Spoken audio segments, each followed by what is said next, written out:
2 दिन के अंदर केजरीवाल ने सीधे तौर पर ऐलान कर दिया है कि वो अपने पद से इस्तीफा देने जा रहे हैं। जैसे ही ये ऐलान किया गया, दूसरी तरफ बीजेपी के अंदर दोस्तों मोदी और अमित शाह के होश पूरी तरह से उड़ गए कि आखिर केजरीवाल ने ये नई चाल कैसे चल दी। अभी हाल ही में आप लोगों को पता है कि केजरीवाल तिहाड़ जेल से बाहर निकल कर आए हैं। केजरीवाल का बयान भी मैं आप लोगों को सुनवाऊंगा। मेरे साथ वरिष्ठ पत्रकार मौजूद हैं, उनकी रिपोर्ट मैं आप लोगों के सामने रखूंगा। क्या आखिर केजरीवाल 2 दिन के अंदर अपने पद से इस्तीफा देने क्यों जा रहे हैं और इससे बीजेपी पार्टी को क्या नुकसान होने जा रहा है और किस तरह से बैकफुट पर बीजेपी पार्टी आती हुई नजर आ रही है। दोस्तों, केजरीवाल ने आज जो ऐलान करे हैं दोस्तों, उससे बहुत ज्यादा खलबली दूसरी पार्टियों के अंदर मची हुई है कि किस तरह से विपक्षी नेताओं को पकड़ा जाता है और किस तरह से उनको जेल में डालकर उनकी सरकार को खत्म करने की कोशिश की जाती है। दोस्तों, इसका पूरी तरह से उन्होंने यहां पर खुलासा कर दिया है और पत्रकार सीधे तौर पर बता रहे हैं कि किस तरह से बीजेपी और अमित शाह के मंसूबों पर पानी फिर चुका है।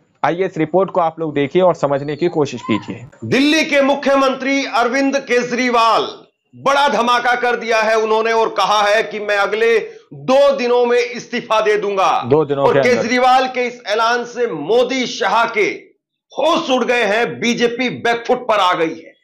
केजरीवाल ने कहा कि मैं अगले 2 दिनों के अंदर इस्तीफा दे करके दिल्ली के लोगों के बीच में, जनता की अदालत के बीच में जाऊंगा और जनता तय करेगी।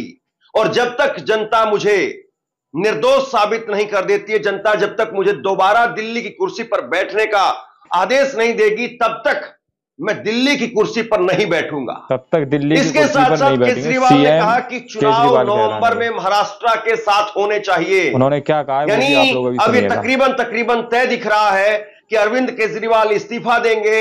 इस्तीफा देकर के किसी को कार्यवाहक मुख्यमंत्री के तौर पर दिल्ली की कुर्सी पर बैठाएंगे और उसमें संभवतः हो सकता है कि आतिशी का नाम हो, आतिशी सिंह का लेकिन नाम हो। अरविंद केजरीवाल अब जनता की बीच में जा रहे हैं इस्तीफा दे करके। कोर्ट ने हमें बेल दे दी, अभी बेल तक ही दे सकता था।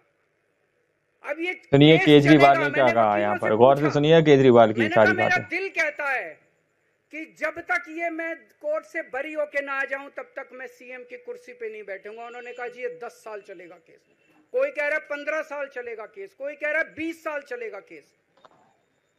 तो केस ये अभी लंबा चलेगा। आज कोर्ट जितना कर सकता था, कोर्ट ने हमारे पक्ष में निर्णय लिया है, हमें बेल दे दी। उन्होंने ऐसे कानून में जिसमें बेल मिलनी नामुमकिन होती, बेल मिलना नामुमकिन है, सोचिए फिर भी कोर्ट की तरफ से बेल मिल गई। आपकी अदालत में आया, जनता की अदालत में आया, आपसे पूछने के लिए आया हूं, क्या आप केजरीवाल को ईमानदार मानते हो कि गुनहगार मानते हो? भाई मैं तो ईमानदार मानता हूँ, आप लोग बताना ईमानदार मानते हो या नहीं। मैं दिल्ली की जनता से पूछना चाहता हूं, मैं देश की जनता से पूछना चाहता हूं कि क्या केजरीवाल मैं तो ईमानदारी मानता हूँ भाई। दोस्तों, 2 दिन के बाद, आज से 2 दिन के बाद मैं सीएम की कुर्सी से इस्तीफा देने जा रहा हूं। बताइए, इस्तीफा देने जा रहे हैं सीएम की कुर्सी से? और मैं तब तक सीएम की कुर्सी पे नहीं बैठूंगा जब तक जनता अपना फैसला ना सुना दे। मैं जनता के बीच में जाऊंगा, गली गली में जाऊंगा, घर घर में जाऊंगा, और जब तक जनता अपना फैसला ना सुना दे कि केजरीवाल ईमानदार है, तब तक मैं सीएम की कुर्सी के ऊपर नहीं बैठूंगा।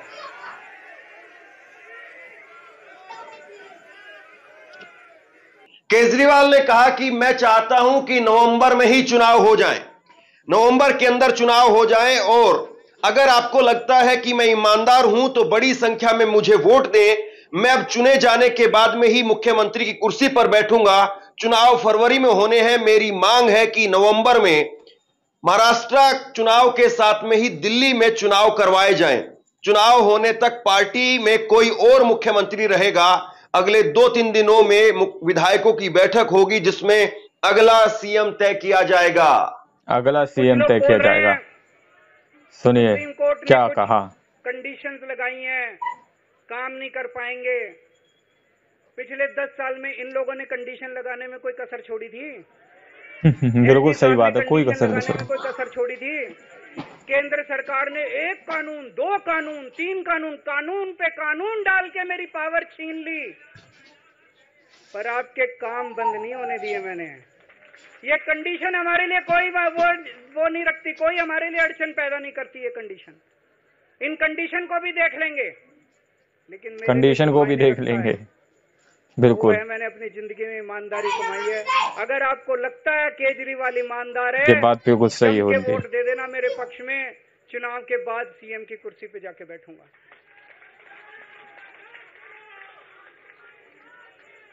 फरवरी में चुनाव है।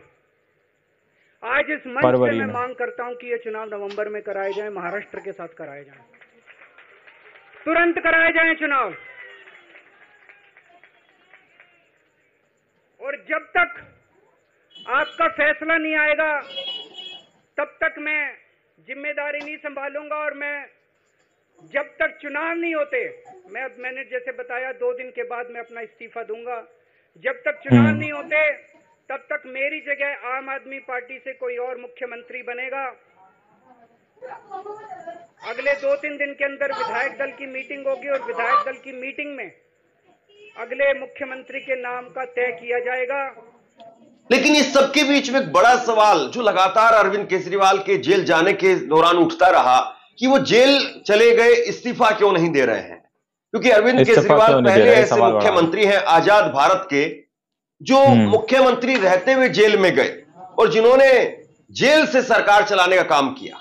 अरविंद केजरीवाल ने कहा कि मैंने जेल से इस्तीफा इसलिए नहीं दिया क्योंकि अगर मैं जेल से इस्तीफा दे देता तो ये लोग बाकी विपक्ष के नेताओं को भी डरा देते और इसी तरह से जेल में डाल करके उनकी पार्टियों को तोड़ देते। और मैं विपक्ष के तमाम नेताओं से कहना चाहता हूं कि आपको अगर ये जेल में डालते हैं तो आप जेल चले जाइए, लेकिन इस्तीफा मत दीजिए, जेल से ही सरकार चलाइए। हमने ये करके दिखा दिया है। ये लोग पूछते हैं कि केजरीवाल जब जेल में था इसने इस्तीफा क्यों दिया, क्यों नहीं दिया, क्यों नहीं दिया? जेल में से सीएम के पद से इस्तीफा क्यों नहीं दिया? मैंने इस्तीफा इसलिए नहीं दिया क्योंकि मैं देश के जनतंत्र को बचाना चाहता था। इन्हें जो इतने फॉर्मूले बना रखे हैं, एमएलए तोड़ दो, पार्टियां तोड़ दो, एमएलए खरीद लो, डरा दो। अब एक फॉर्मूला और इन्होंने नया बनाया है। एक फॉर्मूला और बनाया। ये चुनाव हारे वहां के मुख्यमंत्री पे फर्जी केस करके उसको गिरफ्तार कर लो और उसकी सरकार गिरा दो। बताइए, अगर मैं इस्तीफा दे देता, अगर मैं हेमंत सोरेन साहब ने इस्तीफा दिया, मैं भी इस्तीफा दे देता। इन्होंने सीतारमैया पे भी अभी केस किया है, सीतारमैया साहब के ऊपर। इन्होंने पिनाराई विजयन के ऊपर भी केस कर रखे हैं, ममता दीदी के ऊपर केस कर रखे हैं। ये एक ऑपोजिशन के मुख्यमंत्री को नहीं छोड़ते, एक एक को पकड़ के फर्जी केस कर करके उनको जेल में डाल देते और एक एक की सरकार गिरा देते। मैं जेल में गया, अभी 10 दिन पहले सुप्रीम कोर्ट की एक बेंच ने पूछा सरकार से कि जेल के अंदर से सरकार क्यों नहीं चल सकती। बड़ा आप लोगों ने अखबार में, सुप्रीम कोर्ट ने पूछा है केंद्र सरकार से कि जेल के अंदर से सरकार क्यों नहीं चल सकती, तो जेल के अंदर से सरकार चल सकती है। साहब एक बात सही है। मुख्यमंत्रियों से हाथ जोड़ के विनती करना चाहता हूं, अब अगर प्रधानमंत्री जी हिम्मत करें आप पे फर्जी केस करके आपको जेल में डालें, इस्तीफा मत देना, किसी हालत में इस्तीफा मत देना। जेल से सरकार चलाना हम सबको मिलके, ऐसा नहीं कि हम पद के लालची हैं, ऐसा नहीं कि मुख्यमंत्री पद हमारे लिए महत्वपूर्ण है, इसलिए क्योंकि हमारे लिए हमारा संविधान जरूरी है, हमारा देश जरूरी है, जनतंत्र जरूरी है, जनतंत्र को बचाना जरूरी है। इतने भारी बहुमत से जीती हुई सरकार, एक बार 70 में से 67 सीट आई, एक बार 70 में से 62 सीट आई और आप पकड़ के जेल में डाल दोगे और कहोगे इस्तीफा दे? बताइए। मैं सारे मुख्यमंत्रियों से आज हाथ जोड़ के विनती करना चाहता हूं, इनका ये नया फॉर्मूला भी आम आदमी पार्टी ने फेल कर दिया, जो इन्होंने नया फॉर्मूला बनाया। केजरीवाल ने आज मोदी शाह के सारे मंसूबों पर पानी फेर दिया और जिस तरीके से जेल भेज करके केजरीवाल को तोड़ने, पार्टी को तोड़ने की तैयारी चल रही थी, वो आज धराशायी हो गए। केजरीवाल ने कहा कि बीजेपी को लग रहा था कि मुझे जेल भेज करके हमारी पार्टी को तोड़ देंगे, हमारे विधायकों को तोड़ करके दिल्ली और पंजाब की सरकार गिरा देंगे। इनकी साजिशों के खिलाफ आम आदमी पार्टी लड़ रही है। क्यों? इन्हें लगा कि ये मेरे हौसले को तोड़ देंगे, इन्होंने मेरा हौसला और बढ़ा दिया है। मुझे जेल क्यों भेजा इन लोगों ने? ऐसा नहीं कि ये सवाल बड़ा है। भ्रष्टाचार किया, वो इनको भी पता है, मेरे को भी पता है, आपको भी पता है। इन्होंने जेल क्यों भेजा मेरे को?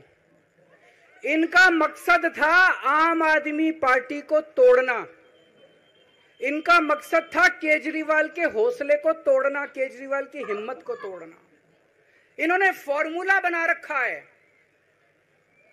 आप देख रहे हो किस तरह से एमएलए तोड़ दो, एमएलए खरीद लो, ईडी भेज के डरा दो, सीबीआई भेज के डरा दो, फर्जी केस कर दो, जेल में डाल दो, पार्टी तोड़ दो। महाराष्ट्र में फॉर्मूला बना दिया गया है। राष्ट्रीय पार्टियां तोड़ दी, पार्टी तोड़ दो, सरकारें गिरा दो और अपनी सरकार बना लो। इनको यह लग रहा था केजरीवाल को जेल भेज देंगे तो दिल्ली में इनकी पार्टी टूट जाएगी, दिल्ली में बीजेपी की सरकार बना लेंगे। इनको लग रहा था पंजाब की सरकार तोड़ के पंजाब में हम अपनी सरकार बना लेंगे, इनके एमएलए तोड़ लेंगे। बताइए, हमारी पार्टी नहीं टूटी, हमारे एमएलए नहीं टूटे, हमारे एमएलए तो छोड़ो, कार्यकर्ता भी नहीं टूटे। इनकी बड़ी बड़ी साजिशों के खिलाफ, बड़े बड़े षड्यंत्रों के खिलाफ केवल आम आदमी पार्टी में ताकत है जो आज इनका सामना कर रही है। इनको लगा केजरीवाल के हौसले तोड़ देंगे। आज मैं आपके सामने खड़ा हूं और मैं पूरे विश्वास के साथ कह रहा हूं कि जेल के इन 150-200 दिन जो मैं जेल में रहा, इन दिनों ने मेरे हौसले को और 100 गुना बढ़ा दिया है, कम करने 100 गुना और बढ़ा दिया है। तो कुल मिलाकर के बातें अब बिल्कुल क्लियर हो गई है और अब केजरीवाल इस्तीफा देने जा रहे हैं। नवंबर में केजरीवाल चुनाव चाहते हैं। अब चुनाव आयोग वो चुनाव के लिए तैयार होगा या नहीं होगा, ये अपने आप में एक देखने वाली बात है। लेकिन अरविंद केजरीवाल तब तक कार्यवाहक मुख्यमंत्री के तौर पर किसी न किसी को दिल्ली की कुर्सी पर जरूर बैठाएंगे। तो आप लोगों ने इस रिपोर्ट के अंदर साफ तौर पर देखा कि किस तरह से केजरीवाल यहां पर कहते हुए नजर आ रहे हैं कि अगले 2 दिन के बाद हम अपने विधायकों की मीटिंग करेंगे और उसमें से एक सीएम को चुना जाएगा, वो सरकार चलाएगा। और अब जो फरवरी में चुनाव होने वाले हैं उसमें आपको नवंबर के अंदर ही चुनाव कराने हैं। बस उन्होंने ये मांग की है कि नवंबर के अंदर चुनाव कराए जाएं और जनता जब उनको आदेश दे, यानी कि जनता उनको ज्यादा से ज्यादा वोट देगी और वो जीत कर आएंगे, फिर दोबारा से वो सीएम की कुर्सी पर बैठेंगे। ये ऐलान से कहीं ना कहीं दोस्तों, कहीं ना कहीं खलबली तो मची हुई है, क्योंकि जिस तरह से मंसूबा बनाया गया था, जिस तरह से फॉर्मूला बनाया गया था कि जहां जहां पर भी सीएम जीते हैं अपनी पार्टियों से, उनको पूरी तरह से गिरफ्तार किया जाए, जेल के अंदर डाला जाए और उनकी पार्टियों को खत्म कर दिया जाए और वहां पर बीजेपी को डाल दिया जाए, ऐसा कहना केजरीवाल का है। और ये बात सही है, केजरीवाल ने अपने पद से इस्तीफा ना देकर विपक्षी सारे नेताओं को इस बात से अवेयर कर दिया कि आप जेल के अंदर से भी सरकार चला सकते हैं। ये एक बड़ा नमूना है उन नेताओं के लिए जो जेल जाने के डर से इस्तीफा देते हुए नजर आते हैं। खैर, आज की रिपोर्ट में इतना ही। बाकी आप लोग क्या सोचते हैं अपनी राय कमेंट सेक्शन में हमें जरूर दीजिएगा। मिलता है अगली वीडियो में, जब तक के लिए जय हिंद, जय भारत।